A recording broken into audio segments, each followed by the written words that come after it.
very generically the professional school admissions interview. For many people, that will be the med school interview, professional school admissions interview. Makes it a little broader. So if you're not convinced you're planning for medical school itself, certainly this is appropriate for dental school, veterinary school, other areas that fall within this realm. So for those of you that haven't seen me before or haven't met me before, I am the executive director in the office. I am not a true blue pre-medical advisor, pre-health advisor, but I work with the team and help to oversee what goes on in our office. I hold a faculty appointment in the School of Medicine. In fact, just before I came over to talk to all of you, I had a couple hours with my current second-year group of medical students. So I'm embedded in the Emory Medical School curriculum, where I continue to interview as part of the admissions committee. I will say we will never meet. I can say that honestly to all of you. We will never meet in that setting because I am forever not allowed to interview an Emory student. But given that we interview something like 600 or 700 people, I have plenty of chances to interview other people.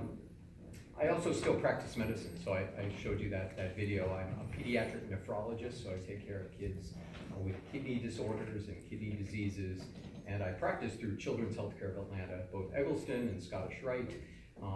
Have on average about a half day a week in a clinic setting, an outpatient setting. I also attend on the inpatient services, and so I do a lot of juggling. I like to talk about this topic for a few reasons. Number one, I've been on that side of the table, and luckily was able to be successful enough in my own way to get to the other side of the table. I've been on somebody's admissions committee now for about 20 years when I really think about it. At two different medical schools, I also was the admissions dean and oversaw the admissions process. Again, that was medical school, that's my disclaimer, but a lot of this is hopefully broad advice that will be helpful. I know there are a lot of rumors around out there, and so my hope today is to demystify this process a little more, to kind of maybe make it a little clearer and hopefully not any more confusing than it should be or needs to be. And really, it's pretty straightforward and pretty simple. I know when you RSVP'd, Rakeem, who is our master of sending out those kinds of things, put on the invite, the opportunity to ask you to tell us what you're most looking forward to. Does anybody remember making some comments? I did appreciate that you mentioned a lot of things, and I'm really hoping that we'll cover, I would guess, 90, it's almost totality here, just about every topic on this list, because these are the kinds of things that I think are important to know about. Really, there are some really key important things to remember about the interview process, and that is that at the end of the day, the most important thing is to know yourself and to be honest. So a lot of the things that are important going into the interview setting are things that you've hopefully been working on throughout your few years on this earth. Has anybody interviewed for anything before? Let me ask you that. I'd like to get a show of hands. So what kinds of things have you, and I know you two did too, so don't tell me that you didn't. What kinds of things have you interviewed for? College interviews. College interviews, sure. High stakes, right? What other things? Yes? Lab position? Lab positions, sure. So kind of a hired position, right? You may or may not have been getting something out of it, if not experience, maybe a little bit of money, maybe a grade. Good. Anything else? Yes? Summer jobs. Summer jobs, right. Anybody else? Those are the things I would have expected you to maybe interview for. So believe it or not, you've had some experience. I've interviewed quite a few times across the years. My first job interview was probably for a position at McDonald's long ago. And then on into college, and sometimes you get invited to look at scholarships, and sometimes you get invited to look at different schools. So in many ways, the things that you've already been working on are things that will be helpful here. but obviously with some differences involved.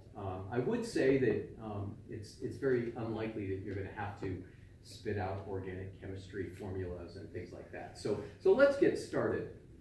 I want to give a little bit of background to help you understand why these interviews are important to do. We'll talk about the different types of interviews, and that'll make more sense when we get there. We'll talk about the purpose of the interview, the timing of the interview, and again, some hopefully helpful tips on preparing for the interview.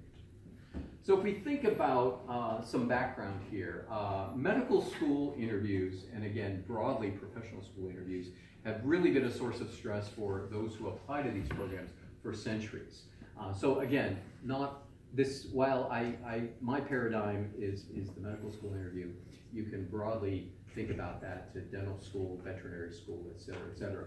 So if we think way back at the turn of the 19th century, the process of becoming a physician was a whole lot simpler. You didn't have to have an undergrad education, and training really occurred via an apprenticeship model. With that said, you often had to sort of pay for it. You often were maybe selected because of some family connections, and it was really very haphazard. And as you can imagine, if there were not a lot of standards overseeing medical education, there were certainly not a lot of standards for those that got out of these processes and were unleashed upon our population to serve as providers. Back around 1910, which was not that long ago when you think about it, the Carnegie Foundation commissioned something called the Flexner Report, because it was named after Abraham Flexner, who was given the opportunity to go around and survey American medical education and try to figure out how it could be made a little bit better. What he found was that there were way too many schools. I could set up a school over on the corner and bring people in, and you pay me tuition, and I could keep you in my indenture for as long as I felt it was needed.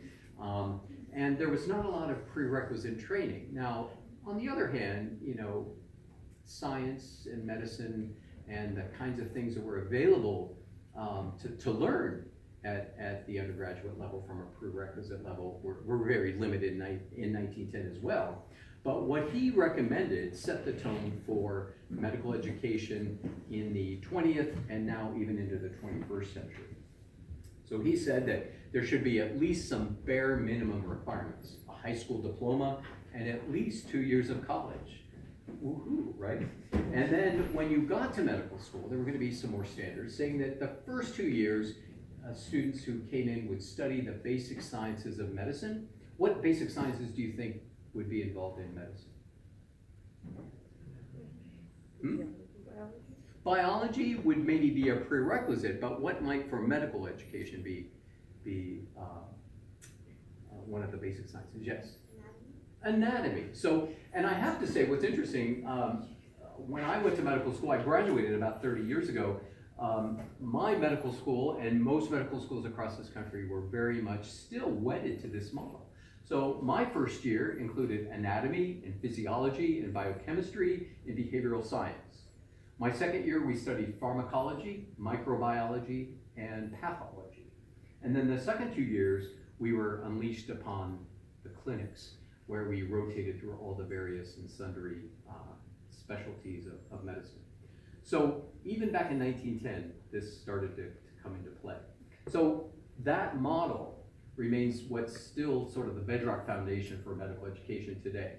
Now, I will say in my professional lifetime, I've seen a lot of changes, which is pretty fascinating. When I think of things like the numbers of medications, when I think of, I was a chemistry major at a small liberal arts college, and as a chemistry major, we learned about NMR, and now in medicine, I see MRIs being used pretty regularly.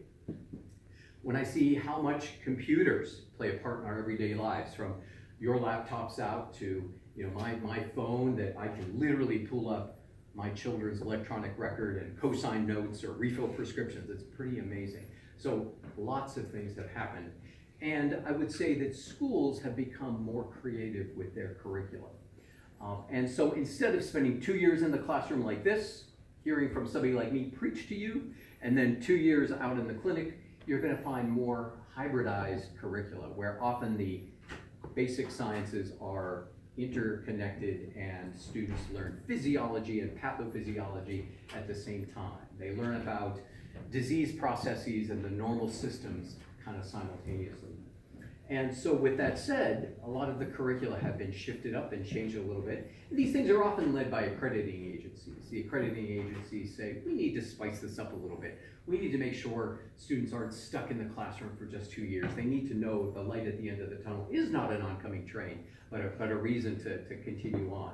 And so some of the curricula are systems-based. So actually today, my students have an exam. My second year students have an exam on Friday. They're in the hematology module. So this afternoon, we worked through some cases, one based on hereditary familial disorders of bleeding, another based on the acquired disorders of bleeding going along with hepatic cirrhosis and liver disease. So you can imagine those are different things to talk about, but you're talking about clinical things and patients and clinical labs, but also the physiology and pathophysiology behind it.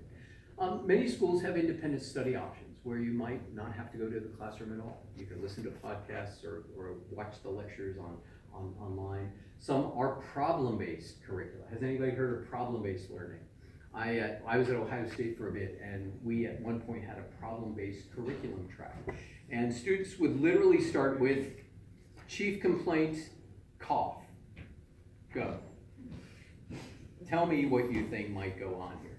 And the students would drive the learning issues. And obviously, it was not all about getting to the answer of what caused the cough, but how you got to that answer and why you came up with that answer.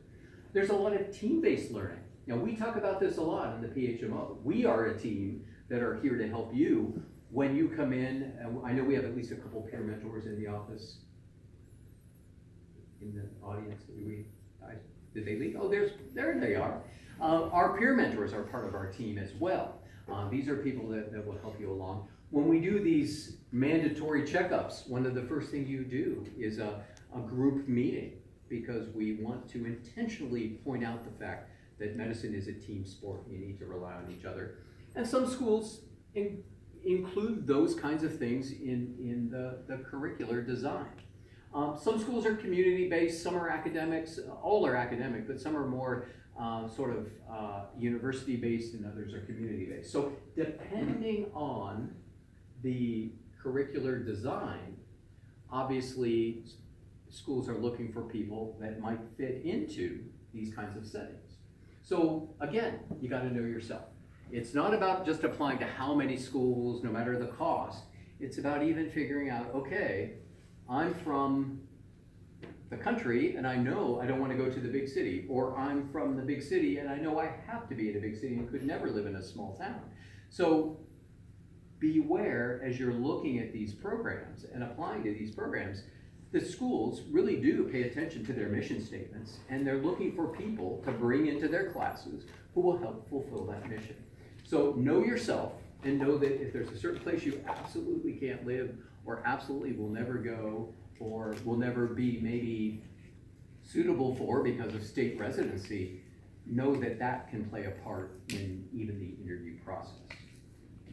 So we think about this concept of the interview, because that's what we're here for today. There are lots of types of interviews, and every school, while every school will have interviews, they will use the local resources that they have.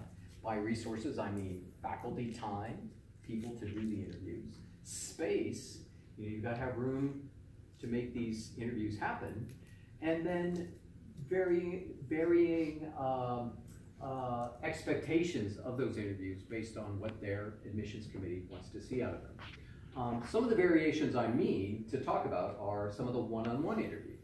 You sit down with another person across the table, across the desk, and answer and ask some questions.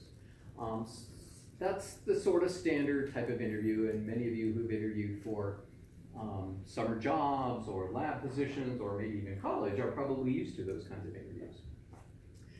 They could be 2 or 3 on 1. I think that's very unsettling, even as an interviewer. I don't like to be teamed with somebody else because I might be going down a certain train of thought. Somebody jumps in with a question, I forget what to ask, and we're back to square one.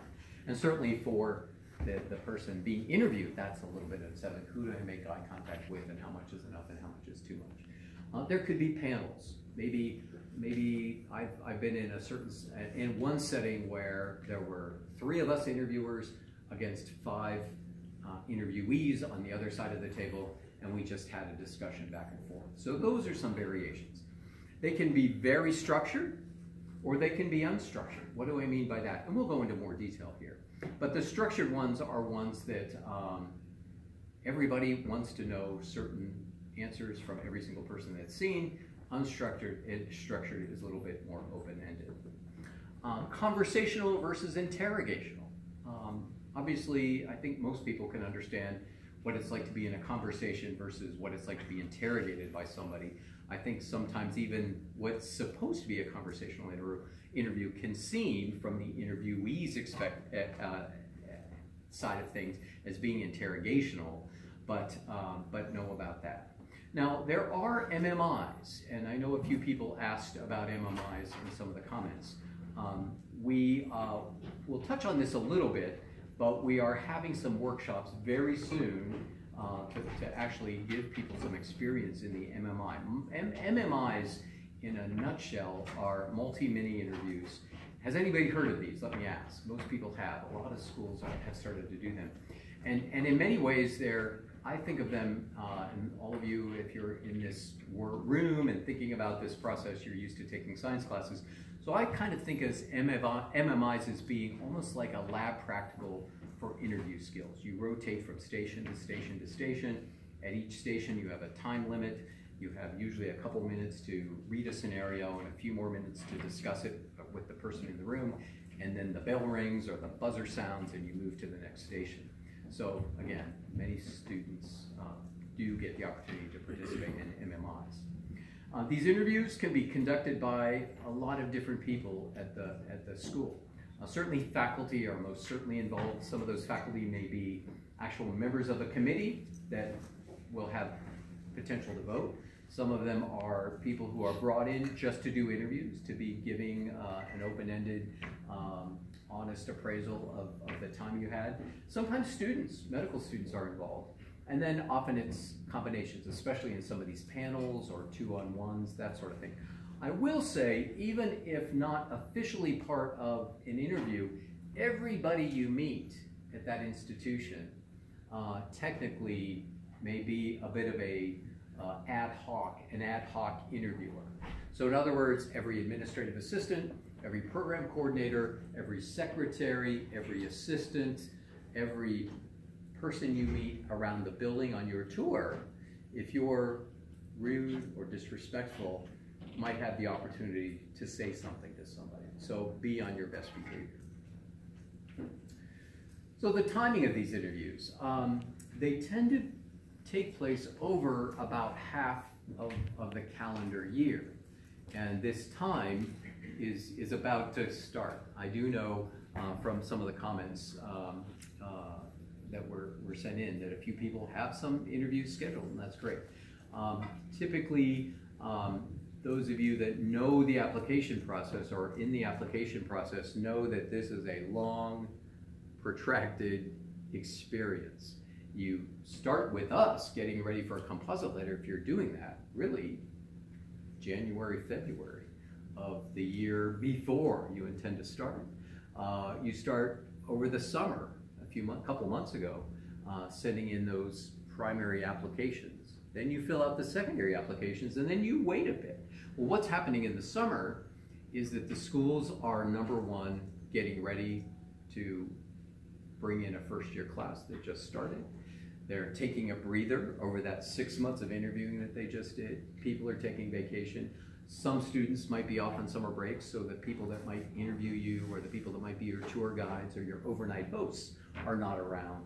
So this is a typical time for interviews just to get started. I know I interview here for the Emory committee. We have our first and only actually big sit-down meeting in the first week of September, so next week, and then interviews will start later in the month. So most schools start interviewing at the earliest late August, more like September, especially once people get through Labor Day, official end of summer, and then often go into February or March, and strangely enough, every now and then I hear about students being invited for interviewing in April. So you can see it's about half the year, from September into March easily. They often begin in the fall, end in the spring, and then usually interviews start to wind down anywhere from late February through March, and then that's when schools start to sort of figure out who they're going to be considering. Now, keep in mind, acceptances can be peppered along the way, and so that's a whole nother topic that we may or may not get some time to, because today we're supposed to talk about the interview. So there could be lots of reasons for having this interview. It's sort of still a very sacred part of the admissions process. But some of the things that come to mind are, it's a way to verbally allow you to articulate your motivation. At the end of the day, if you've not heard it yet, you're hearing it today, you've got to be able to not only answer in your heart, in your mind, why do you want to do this, but you've got to be able to articulate that. You've got to be able to explain it to somebody else. And if that's not obvious, then let's find some time to talk, because you've got to know why. And at the end of the day, I don't want to know why you think I want you to do this. I want to know why you want to do this. Does that make sense? There's a difference there. So again, there are a lot of schools out there. They have a lot of similar missions, but they have some differences. And if you're finding that you're not quite settled on a place that seems to be congruent with your personal mission, overlook that school, because there are a lot of schools out there. And it's hard to put a square peg into a round hole, make a silk purse out of a sow's ear, whatever you want to, analogy you want to put together, but people see through that. And I will say, even though most schools try to come in with the idea that this is a chance to get to know you, we're not inherently trying to make this stressful. It's a stressful situation.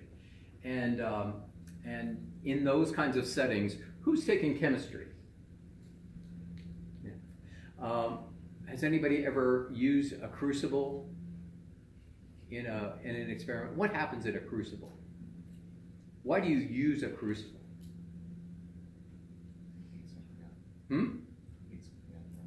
Say that again? To heat something up. To heat something up, which what does to a reaction? Speeds it up. Speeds it up. It catalyzes a reaction, right? So in that crucible, the heat gets even hotter, right? So that's kind of what happens in a medical school interview. It's already a stressful situation. And so if you can't be honest with yourself about who you are and why you're there, that's gonna shine through. And that, at the end of the day, is what leads to people not having great experiences. It's not because the schools, I've never ever asked anybody to draw the Krebs cycle on the board. I've never thrown anybody a bunch of those little sticks to put together, a benzene ring.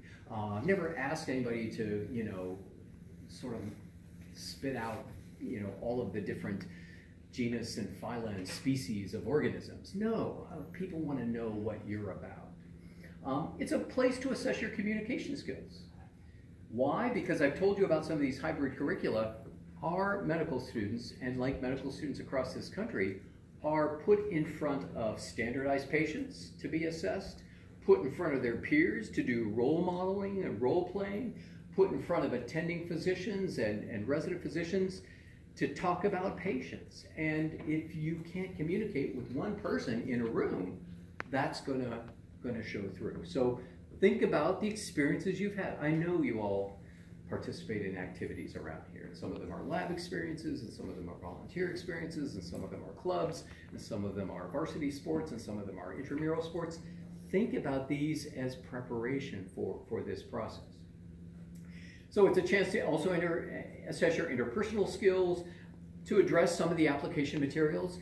I don't need you to spout out for me your transcript, because guess what? You've already sent it to us. But I might say, tell me about semester XYZ, because it looked like there was a little drop in your grades. I might want to know. And then it's also, again, assessing that ability to answer some of these questions in an unfamiliar setting. Now, we give you opportunities here to do some of these practice interviews in a couple different ways that we'll talk about eventually. But you want to be prepared without being rehearsed, if that makes sense. So this is less about having the script to know what's going in so that I can spit back to you my memorized answer, and more about being familiar with especially the uncertainty of who's going to be on the other side of that door. We talk a lot in the PHMO about competencies, and these are these domains of competencies. I'm not going to read these all to you, and these are all over our website, right? This is meant to show you that there is a theme here. We intentionally put these things in front of you because guess what? This is what the schools are looking for. These are the kinds of people that they're looking for, who can show, not just speak about the competencies, but also show that they have demonstrated some of these competencies. So other reasons to do it is to provide you some information about the school. You can look at a website all you want, but sometimes you just need to see it and believe it and touch it and walk around a place. It allows applicants to see if the school is a good fit for you. You'll get a sense from the kinds of people you meet there, what it feels like to be on that campus in that big city or that small town or that suburban area. Is that a place I could see myself living? It'll give you opportunities to meet some faculty there, some other students, and in many ways for the schools, it's an opportunity to recruit very highly capable applicants to sort of sell the school. And that seems not quite to be what most people believe goes on in an interview setting, but having interviewed a lot of people over time, I can tell within the first 10 or 15 minutes if somebody has what it takes. And then if I really like the student, then it's a matter of sort of shifting into, let me tell you why you need to be a student here. So that does happen. Keep in mind too, that people being invited for interview are generally people who have at least the academic horsepower displayed in the application materials. So if you're invited for interview, not everybody gets invited for interview. There really isn't space in anybody's calendar to invite every single person. And we also know they don't randomly select. Now, I can't tell you what every school does as far as how they completely select everybody for interview, but you can imagine it's a combination of having kind of an academic profile, i.e. code speak for grades and MCAT scores and DAT scores that fit with not just earning the prize of getting in, but showing competency enough to succeed in that school's curriculum, along with some interesting things in your packet of information that say, this is somebody that I think would fit into our school, and it's somebody we want to get to meet a little more closely. There are way too many kinds of questions to ever memorize all the answers. Different schools will emphasize certain types of questions. Some want to know more personal things about your background. Some might want to know more things about your research. Some might want to know a bit about your volunteer experience. But at the end of the day, that's the part that you can't always know exactly what the questions will be, but by looking through the website materials, looking through the mission statements, try to glean. If this is a school that said it's really focused on providing primary care for our rural state in the Southeast, that's a very different mindset than a school that's wanting to provide the leaders for 22nd century medicine. There are way too many questions, too many schools, and too many interviews to really realistically know all of the answers. But again, it's important to be prepared. I did this as an example. So there are about 40 members of us on the admissions committee here at Emory. If each applicant was asked about 10 to 12 questions in a 30-minute interview, and there are about 750 interviews that take place over the course of any season, you can see that just under 10,000 questions could be asked. So when I interview, one of the ways Emory sets up their interview day, that each applicant that comes in to interview has a 30-minute one-on-one interview with somebody like me, a faculty member, and then they also have a panel interview with, I think it's 3 applicants and 3 members of the committee, which usually include an administrative type faculty member and a medical student. And that's all part of what goes into sort of scoring how you fare in the interview process. And my guess is some people do great one-on-one and not so great in the panel, and vice versa. Some people may not do so great on either, and some might shine on both. So there are a lot of variations on that theme. So there's really no way to second guess every single question. And that's my point. It's not about memorizing, but yet trying to be prepared. These are some categories of questions, and I'm not going to read this list to you because I'm going to go into each of these categories in a little bit of detail. Let me stop there for a minute and see if there are any questions so far.